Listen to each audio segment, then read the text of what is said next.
So just going to welcome everyone to this webinar this afternoon with my colleague and dear friend, actually, Janey Bell, and I'll introduce Janey in a short while. So if you've joined these sessions previously, you'll hopefully sort of understand the process that we're going to go through during this session. So it's going to be a bit of a dialogue between Janey and I around the topic of coaching confidence, and I'll talk a bit more about that in a moment. And then there'll be times when we're going to take a pause and just see what questions are emerging from the group as well. So following this session today, this recording will be put on our YouTube channel with all the other webinars that Catalyst 1.4 have done. So please feel free to have a look at those. Yeah, if you know, please feel free to add comments or questions as we go through, and we will try and answer those via the chat panel during the session. So today's conversation is going to be up to 45 minutes for the session with Janey. Just to say the reason why I asked Janey to deliver this session with me is, you know, it probably confidence. You know, we hear terms like the imposter syndrome. It is probably one of the key conversations that coaches find themselves with, you know, leaders of all levels within organizations. So I was really keen to put on a session around this topic, and I've known Janey for around about 15 years now, and I know that this is an area that she specializes in. So I really wanted you to hear some experiences from Janey of working in this area. So what can I say about Janey? So yeah, so she's been operating as a coach since 2000, mainly working with clients in the financial and professional services sectors. And as I said earlier, you know, working with leaders who specifically want to develop more self-belief and confidence is an area that she often works in. Hence why we're going to have this conversation today, Janey.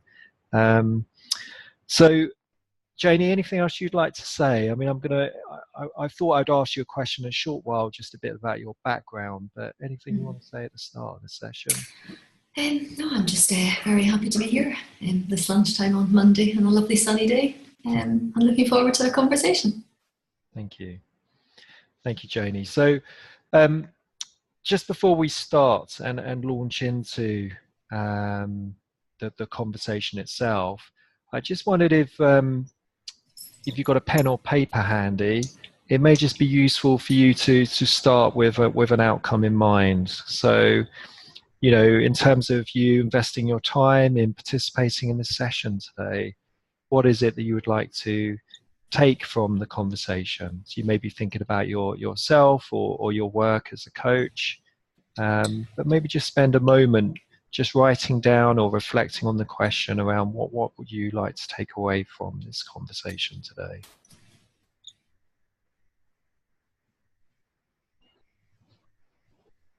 So what would you like to take away from the conversation today?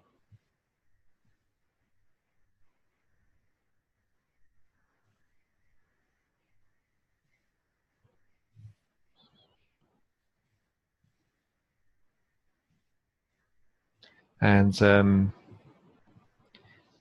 know, if you can, then just move to the chat panel in terms of perhaps just typing some thoughts on the chat panel, just so Janey and I get a sense of, you know, your intention, what you'd like from the session, just so I can make sure that I'm steering the conversation to ensure that you get what you need. So just feel free to add any thoughts to the chat panel in terms of what you would like to get from the session.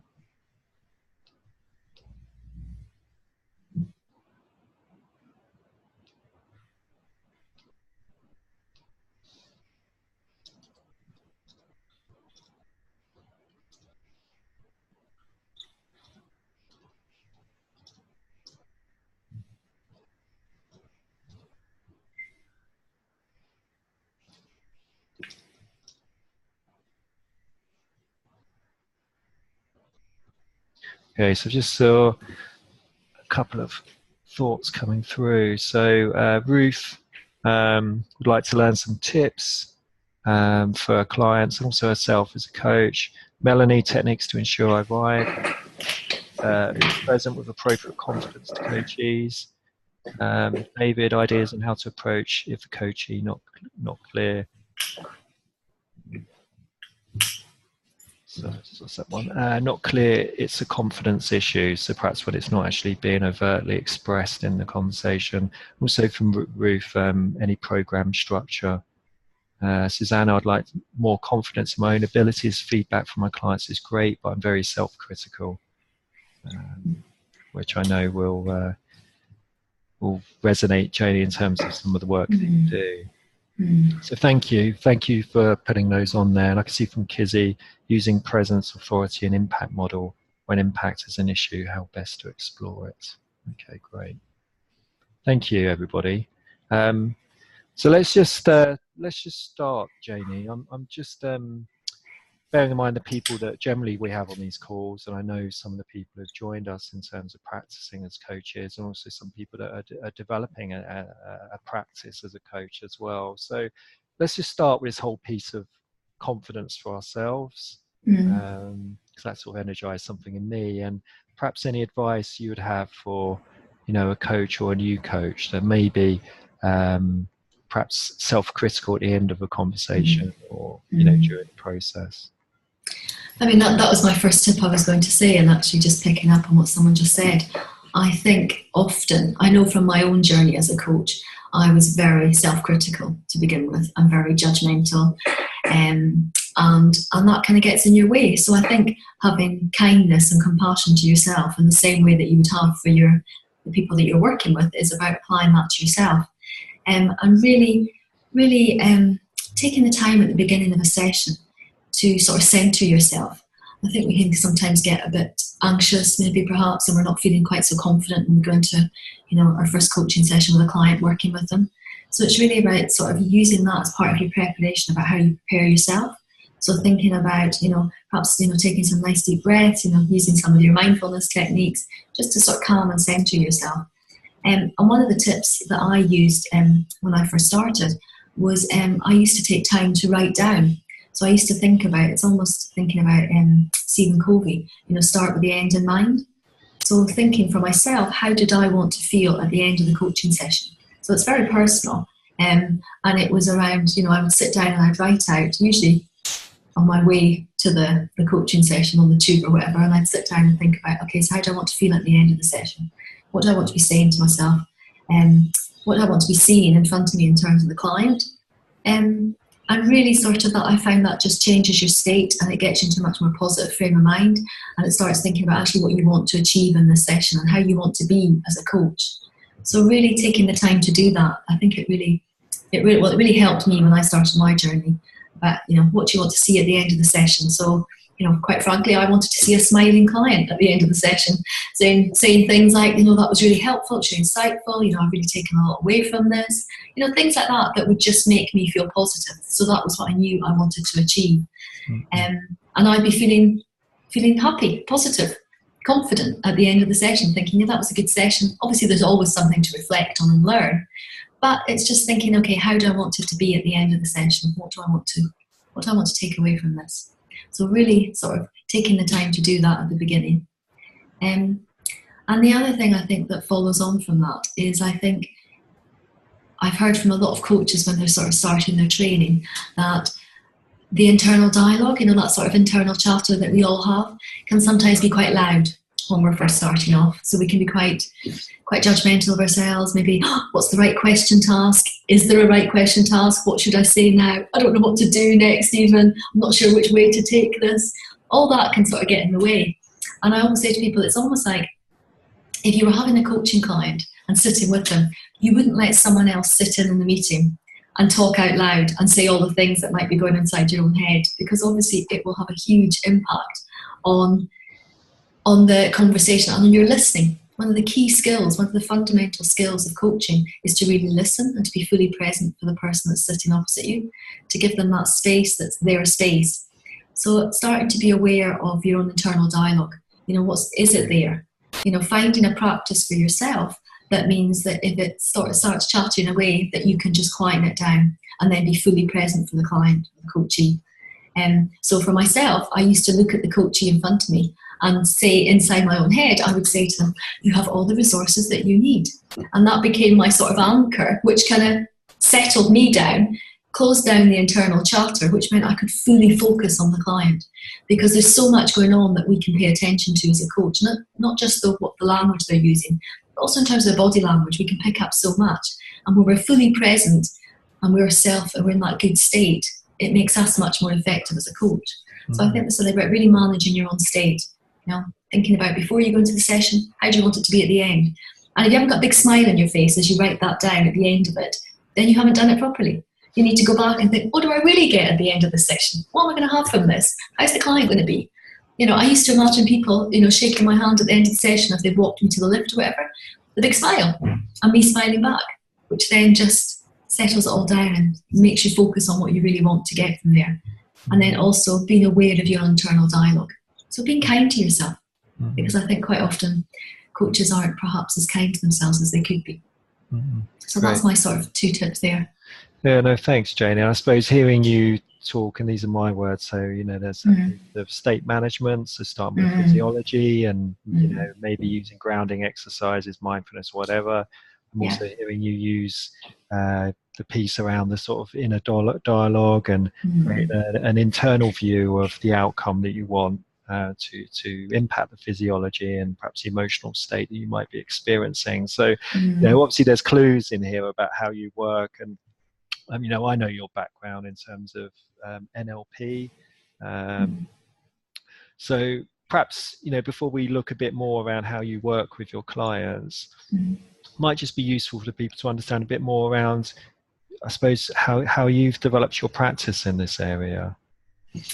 When I first started, the reason I got into all of this initially was I did an MBA years ago, and part of one of the electives that I took at that time was called creative management. And as part of that, we had a talk by someone who was an NLP practitioner. And I was really impressed by it and really curious, and went away and sort of did some more research, and then sort of got the bug, went off and did my Master Practitioner, and then I did Trainer's Janey in the States. So that was where that sort of began my journey. That's how I came in. I came into coaching from that side of things. And then just it was about really sort of honing my practice in terms of NLP skills, doing more training, also assisting on practitioners and master practitioner courses, and really learning the trade. And then from there, just meeting clients. Well, I didn't know they were going to be clients at the time, and that sort of presented an opportunity to start coaching in the business world. And then from there, I'm going to say, which I would not let my clients say, I've been really lucky. But it was right place at the right time, and doing good work and enjoying the work, and then that just led to referrals. So that's how I sort of came into it. And I just found that actually, in terms of talent managers that I worked with, they identified that my successes were with people who was maybe, they're obviously successful, but sometimes their inner belief wasn't as strong as they might want it to be. Their confidence, maybe they'd just been promoted, so there was that element of perhaps feeling sort of maybe slightly doubtful or a bit unsure about how they were progressing. And I started working, and then just getting referred to do that. And in fact, I spoke to a talent manager yesterday, and she said, well, I immediately thought of you when this client came. She said, because it's your sweet spot. And I just thought, I quite like that, the fact that people recognise me for that. I do all sorts of other things, sort of what I call the more straight executive coaching, new roles, communication skills, influencing skills, managing politics, stakeholders, that kind of thing. So I do the leadership development coaching, but I also, my speciality a bit is about working with people who are feeling not quite as confident in a particular area as they might want to be.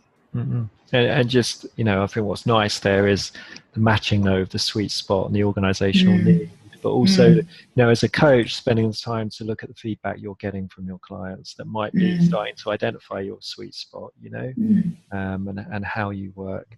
And I will come on, I know there's a lot of interest, and I will appreciate, I'm asking you to share, but I want to ask you in a little while about perhaps some examples and some case studies, just to bring a bit more sort of meat on the bones around how you may work as a coach around confidence. But let's just pick up on a point. So, we've spoken, you've touched a bit about NLP, and I know from my own experience in organizations that sometimes NLP gets a bit of a bad press. I would often argue because of the person that's practicing it rather than the actual techniques and the concepts. But as a coach, because some people may be interested around this, what would you say are the benefits that you've taken from your training in NLP? I think when you've trained in NLP, I think there's something about practicing. So really putting into practice what you've learned.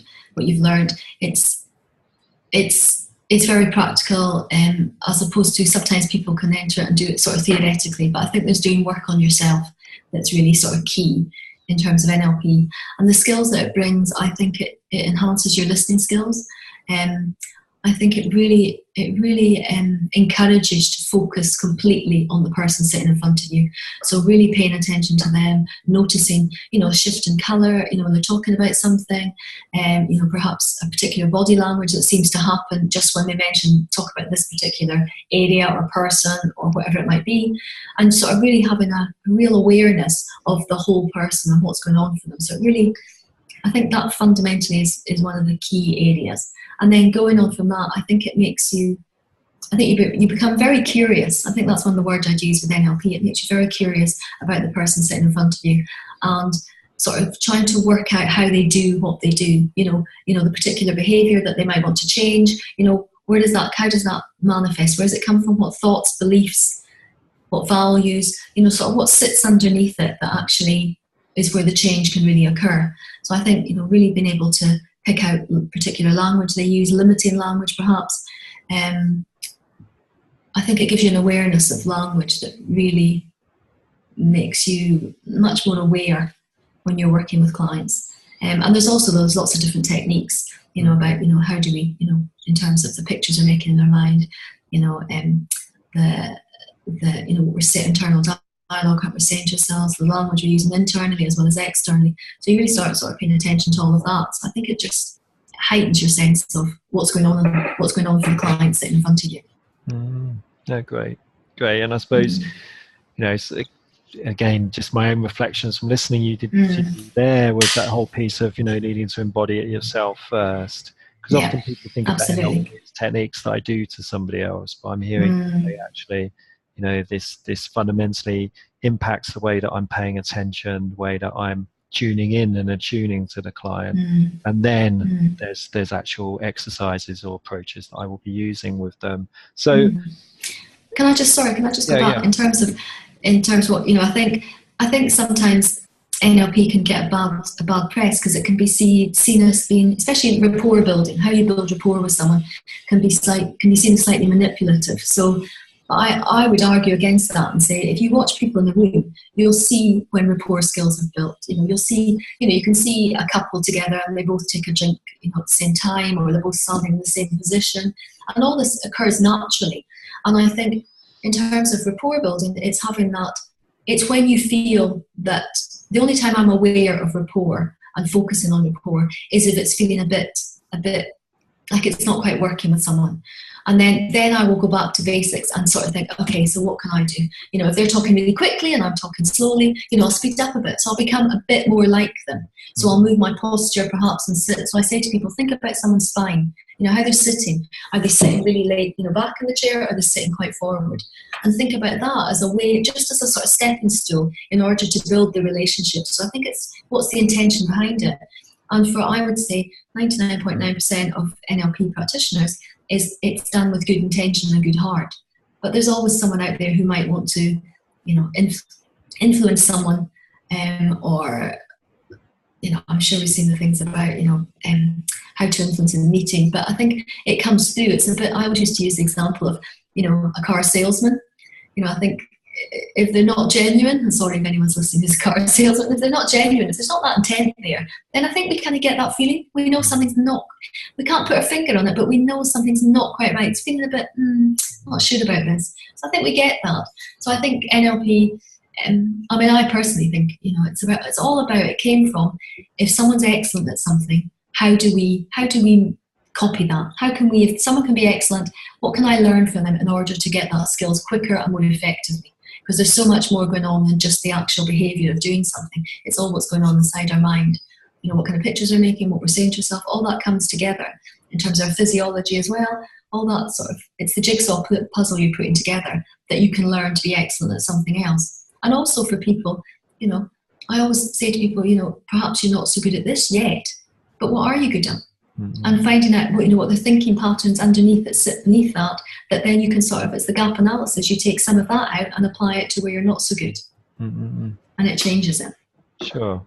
I'm really helping the coachee understand that. So I don't want to take us off on a sideline around NLP, but so let's just talk a bit about some of your clients. If there's one client that comes to mind that you could use as a bit of a case study around how you work as a coach around confidence with a client.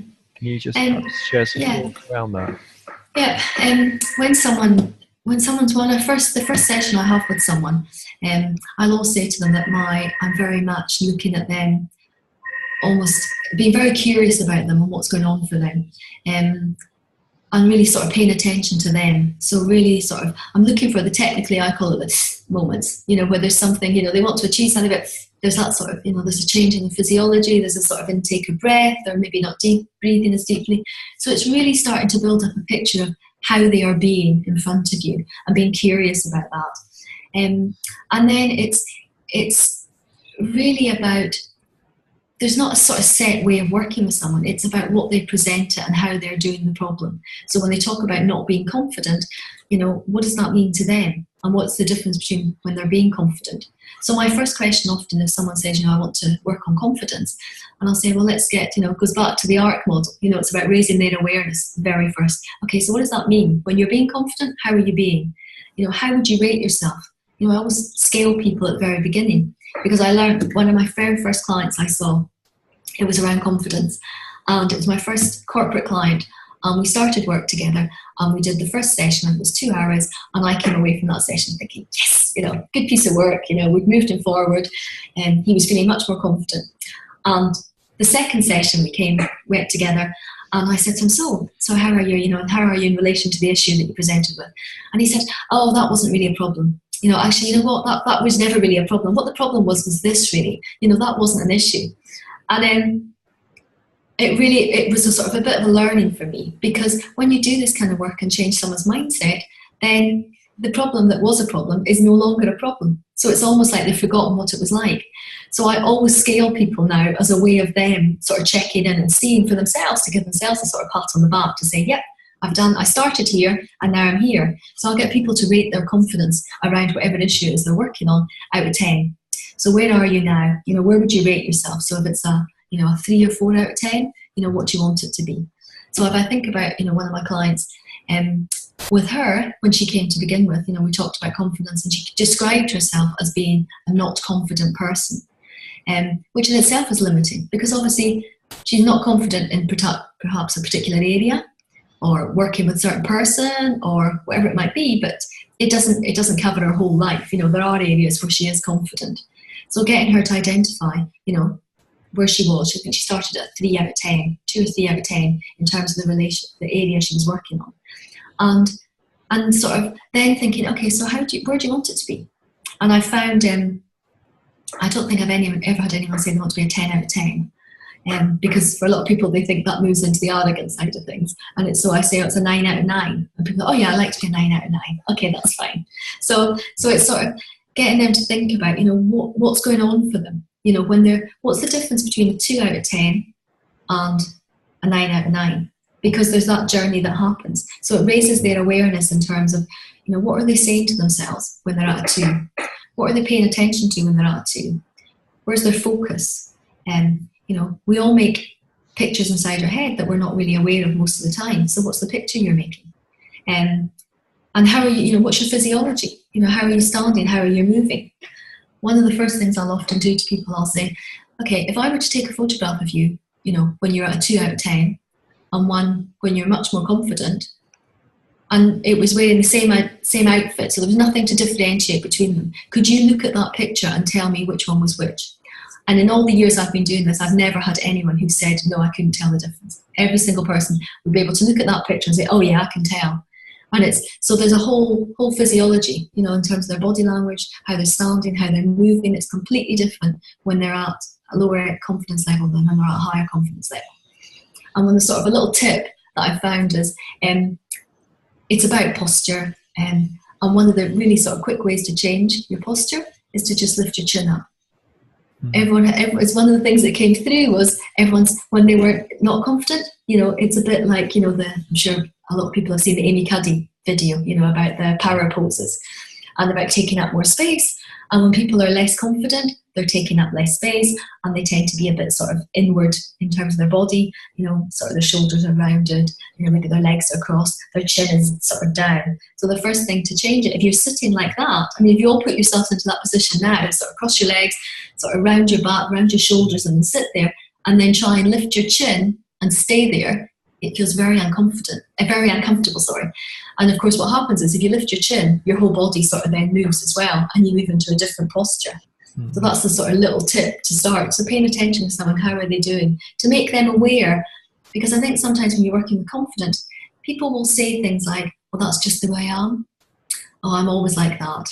And it's actually getting them to realise that actually that's not the case. There are lots of things they can do. And the first thing is actually just changing how they're using their body. So sitting more upright and just taking up a bit more space and feeling more relaxed and confident. As soon as you start to do that, then you feel different. And then your pictures will change, your internal dialogue will change. So something about, sort of bringing that to someone's attention so they can see that. So working with this woman, it was very much as well, one of the things for her was that quite often when someone has a low confidence in a particular area, they will be very self-critical. And their focus will be very much on what's not working. And I would call it negative cycle downwards. So it's almost like, rumination. They will then be really self-critical. Why did I say that? I should have said that. I should have done this. And it's that spiral going downwards that takes you to a really unresourceful place. So it's getting them to have an awareness of that actually, the way they're talking to themselves and the tone of voice they're using to themselves really isn't helpful. So it's starting then to sort of think about, okay, so if you want to be a 9 out of 9, what shifts for you? What changes? Your language, your body, how would you talk to yourself when you're feeling confident? What do you say to yourself? Quite often people don't say anything to themselves when they're feeling very confident. They're just in the moment, they're in flow, they're feeling good about things, they're feeling positive, they're feeling energetic. There's no internal dialogue, and there's certainly no critical internal dialogue. So it's getting them to be awareness of that and thinking about how you change that. So those are the kind of some of the things that I bring to play with someone when I'm working with them. Great. So just I suppose to repeat, so obviously an awareness and working with them about their physiology and how that impacts them when they're perhaps low on the scale or 9 out of 9. About helping them explore their mental imagery around the pictures they're holding about themselves in a specific situation or perhaps in a relationship, comparing when perhaps they are feeling more confident. And then there's people really paying attention to that sort of inner dialogue and not just what they're saying, but how they're saying it to themselves in those different scenarios as well. So Janey, I don't want to put you on the sort of under too much pressure, but what about if we did something? Is there anything we could do now? Like or exercise that we could do? Can I share another example actually first, because I think that sort of brings it to life as well. Someone I was working with, and it was actually in a group setting in a workshop, and I think one of the key things to ask someone is, what do they want? That's one of the sort of strong things about NLP is, so what do you want? Because I think we're very good at telling people what we don't want, or telling ourselves what we don't want, or how we don't want to be. And I was working with someone, and it was in a group setting, and we asked the question, so what do you want? And he was being the I was going to say guinea pig. That's not the right word, is it? He was the demo. He was the volunteer. That was it. And he was sitting, and it's, I mean, this was a long time ago. This was probably about 14 years ago, but it really stuck in my mind as a really good example of how the words that we're using and what we're focusing on can have such a huge impact. So he was sitting at the front of the group, and he was sitting very much in that sort of, not the power pose, the opposite of that. So he was quite he looked quite sort of small and tense, and he was quite holding himself quite tensely. And I said to him, so what do you want? And he sort of thought about that, and he was sort of really, really sort of thinking about it. And then he said, well, I don't want to be tongue-tied. And I said, okay, so if you're not being tongue-tied, how will you be? And he sort of thought about it some more, and he said, well, I won't be stumbling over my words. And I said, okay, so if you're not being tongue-tied and you're not stumbling over your words, how will you be? And he sort of still sat there, and he's still in this sort of withdrawn, but body language. It's quite constricted. And then suddenly his body language completely shifted, and he lifted his chin and he looked up and he said, well, I'll be articulate. And I said, okay, so like you're being now. And he's like, yeah. So it's suddenly, when we let our brains work for us and think about what we do want, then, in terms of, neuroscience, neural pathways, that takes us to a completely different place. And it brings out the creativity within us that we can do something differently. But when we're focusing on what we don't want, then that's what we get more of. In NLP, we talk about that, the don't wants, what you don't want, the don'ts sort of almost get negated. You don't sort of hear that. So it takes you to tongue-tied or stumbling over my words. But actually, when you turn that around and reframe it to actually, what do you want? So I think that's a really important thing, because I think a lot of times people will talk about what they don't want. And to give you an example, or an exercise to do, is one that I often do with leaders, is I ask them to talk about how they want to be as a leader.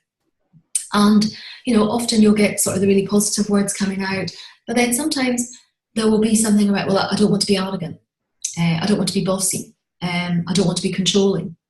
And sort of that's taking them to a place where that's where their body is being when they think about being that way. So it's almost reframing it round and saying, okay, so if you're not being controlling, how will you be? Oh, well, I'll be free, open, I can't think of another word, free and open. So if you're not being arrogant, how will you be? Well, I'll be kind, compassionate, considerate, supportive, encouraging. So it's like turning these around and being really aware of what the language you're using about a situation. What is it that you want? So really being very clear and making it a very positive experience of how you want to be in this situation. So really starting to think about that, because I think it's one of the first things that starts to change someone's thinking. So yeah, and I'm also hearing you're helping them, if you go back to the heart of what NLP is, you're helping them model different times when they are that, rather than, focusing on what they don't want. So how about there's something else we could do? I appreciate your sharing some approaches here. Number of ways that you work with a client, but what about, is there anything we could do right now, Janey? Just with the client and myself. Yes. So, I appreciate you can't move around at the moment, or perhaps some of you can. But thinking about, the first one, when I said about the scaling, where would you place yourself in terms of moving from wherever you'd place yourself. So, think about if there was a line, if you've got a piece of paper in front of you, you can actually draw the line in front of you and put whichever end you want, put the 0 and the 10.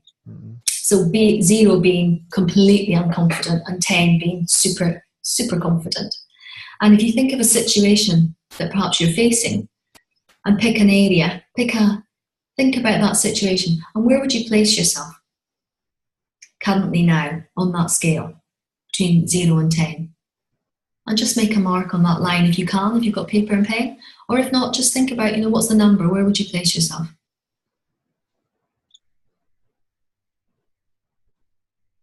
And then just start to have an awareness about what is going on for you when you're at that number. Think about your physiology.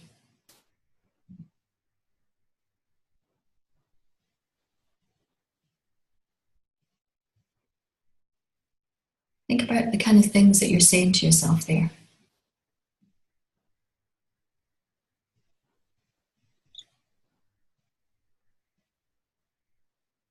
And unconsciously, we all make pictures. So what are you imagining there? It's almost like the assumptions, but they're visual. And often we're really not aware of those. So actually, and sometimes someone will say, oh, I don't think I'm making a picture. And I'll say, okay. And if you were, what's the picture you're making in your mind's eye at the moment? And it's amazing how much detail I get then from people who suddenly give you this great clear picture of exactly what they're imagining. So it's really physiology. What's your focus? Where's your focus of attention coming when you're at this level? Is it internal? Is it external?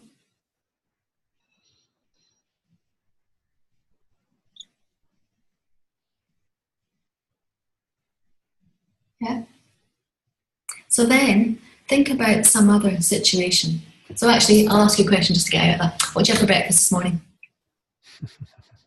That deserves an answer. You're asking me? Yeah, I'm asking you. I can see you. I can't see anyone else. What did I have for breakfast? Interesting question. I had porridge. Okay, thank you. Very healthy. And everyone else, what did you have for breakfast this morning? Just to break stage. And then think about that line again. So when you're at your best, where would you put yourself on that line?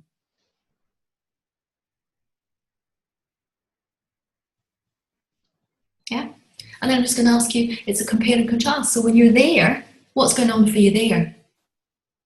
How's your physiology? How's it different from how it was when it was lower down that scale?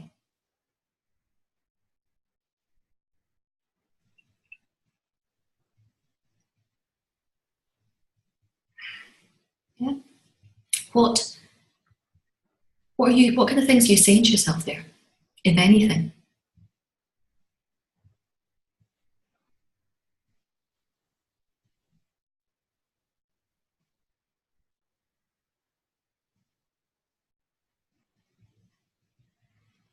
Have an awareness of the tone of voice that you might be using if you are speaking to yourself there. How does it differ from when you were there previously?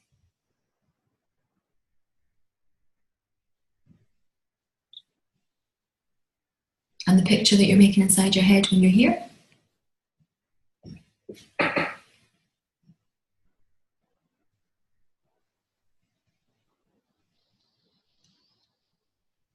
And just awareness of perhaps your energy level as well. How does it differ from those two places?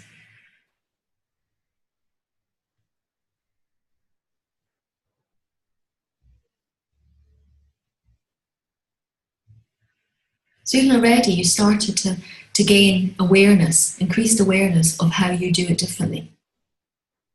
So you know now what you do differently when you're in a good space. So of course, when you're maybe not feeling so confident, you've got that list. So you then can change it. You can change your posture. You can think about, in terms of the picture I always ask people to think about is, what does success look like? What's your success criteria? A bit like when I said at the very beginning about, when you're going to see a client, thinking about how you want it to be at the end, what you want to see, hear and feel. This is exactly the same. So when you're going into a situation, if you're not feeling as confident as you might want to be, think about how would it be? How will it be having gone brilliantly well for you? What would you see? What would you hear? What would you feel? Because as soon as you start to articulate that to yourself, what happens, of course, is really clever. It changes the internal picture you have. So if it wasn't a good picture, it suddenly now is. And it changes that, which then the whole thing starts to shift as well. You change the voice tone, the language that you're using to yourself. The whole thing comes together. So I'm just going to jump in, Janey, because a little has come through from David. Okay. He's enjoying the exercise, you've just done, but was just questioning about what's the importance of breaking states. So when you were asking me about my porridge this morning. Okay. Just because if we think about in terms of the first place I asked you to stand on the line, which would be the less confident place, and we might want to refer to that as the problem state. Mm-hmm. And sometimes people can get a bit stuck in that. So you want to do something when you then take them to the outcome state of how they want to be, which is more confidence or confident. I don't like the word more confidence. When you're being confident, there's a difference between the two. And sometimes it's easier if you ask something. So it's got to be something that completely kind of I mean, I don't know if you could see Damien's face when he went, oh, that's an interesting question. Because, of course, it's immediately taken him out of his previous thinking. It's like a sort of clear the slate, wipe it clean. Okay, now the next question. So when you think about when you're really confident, how are you being then? What's different? Mm. And it gets people to really sort of start to bring the awareness up in that. So that's what that's for. Mm. Yeah, and I'll just say, it's sometimes very hard to think of the successful criteria when you're in that problem focus state. So so it could be just getting them to do a grounding exercise perhaps, but that's quicker, Yeah. What do you tell me a bit about what you're seeing outside the room? There might be another one. Just thinking quite quickly. Thanks. And of course, the thing with doing that, the reason I use the what did you eat for breakfast, what did you eat for lunch, and it's in the afternoon, what do you have for lunch? And you say it with a bit more energy about, what do you have for lunch today? And they kind of go, oh, and they laugh. Usually the reaction to it is they smile or they laugh, which is then change their state, which actually leads you, it helps you lead them to, so how do you want to be? When you're being really great, how are you being then? And you use your voice tone as well, because suddenly it's about taking them to a place where, come on, a bit more energy from you, so you lead them to where you want them to go as well, by just sort of helping them make that jump. So I'm conscious of time, and I'm going to see if there's any questions in a moment, but if there were, I suppose, 3 tips that you would give a coach who may be working in this area, might be thinking about their own confidence, what 3 tips would you give them, Janey? The three things there are, think about what we were just asking there. What's your physiology like? And lift your chin up. Lift your chin up, it changes you. It does, it lifts up. Not forward, but just lifting your chin, because when we're sort of stuck in a problem or maybe not feeling so confident, our posture can tend to be down there. So lift your chin up and change your posture. And think about, we do make internal pictures in our mind's eye, and often we're not aware of them at all consciously. So asking yourself, what am I imagining now? It's a bit like, what am I assuming? What are my beliefs in this situation? I think when you ask, what's the picture you're making now? Then that gives, it's usually not a positive one. It's a one sort of someone, in a meeting and it's not going well, or it's giving a presentation and people are looking at them sort of with big eyes, or it's someone reacting badly to something they said. It's usually not that's what they're imagining, even before they've got any real, we can change the situation.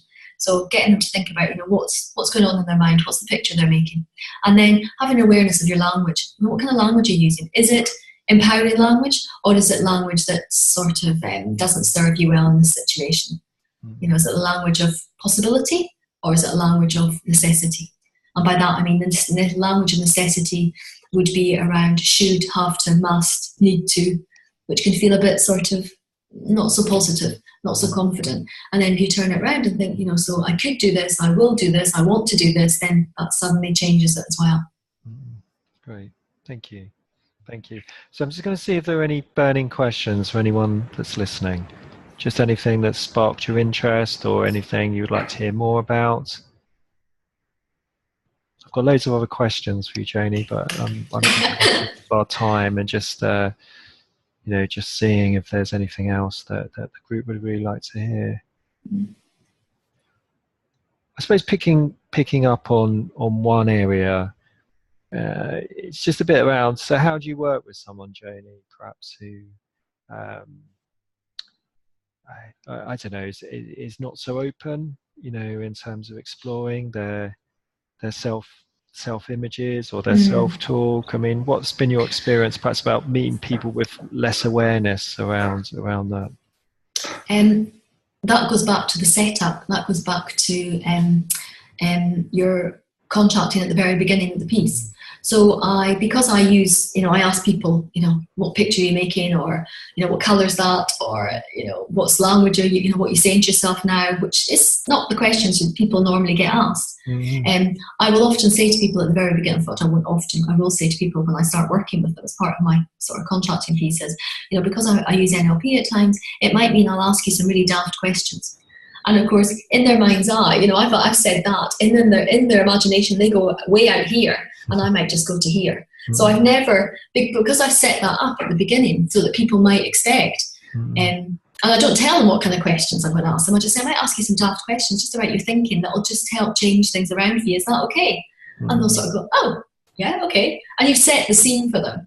And then whatever question you ask them is always never as, they're quite happy then to answer.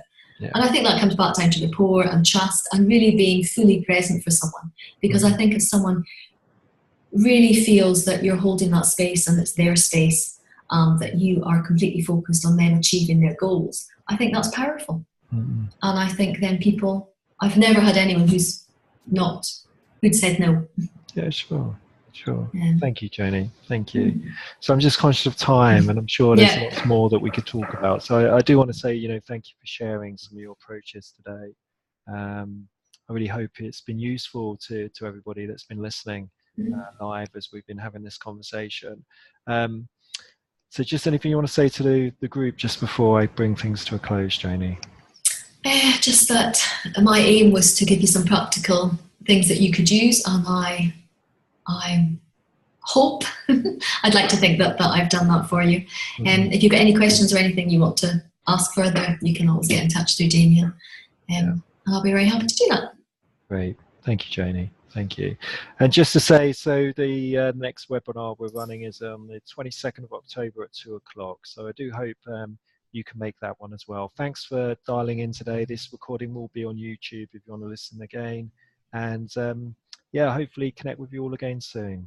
Thank you. Thank you.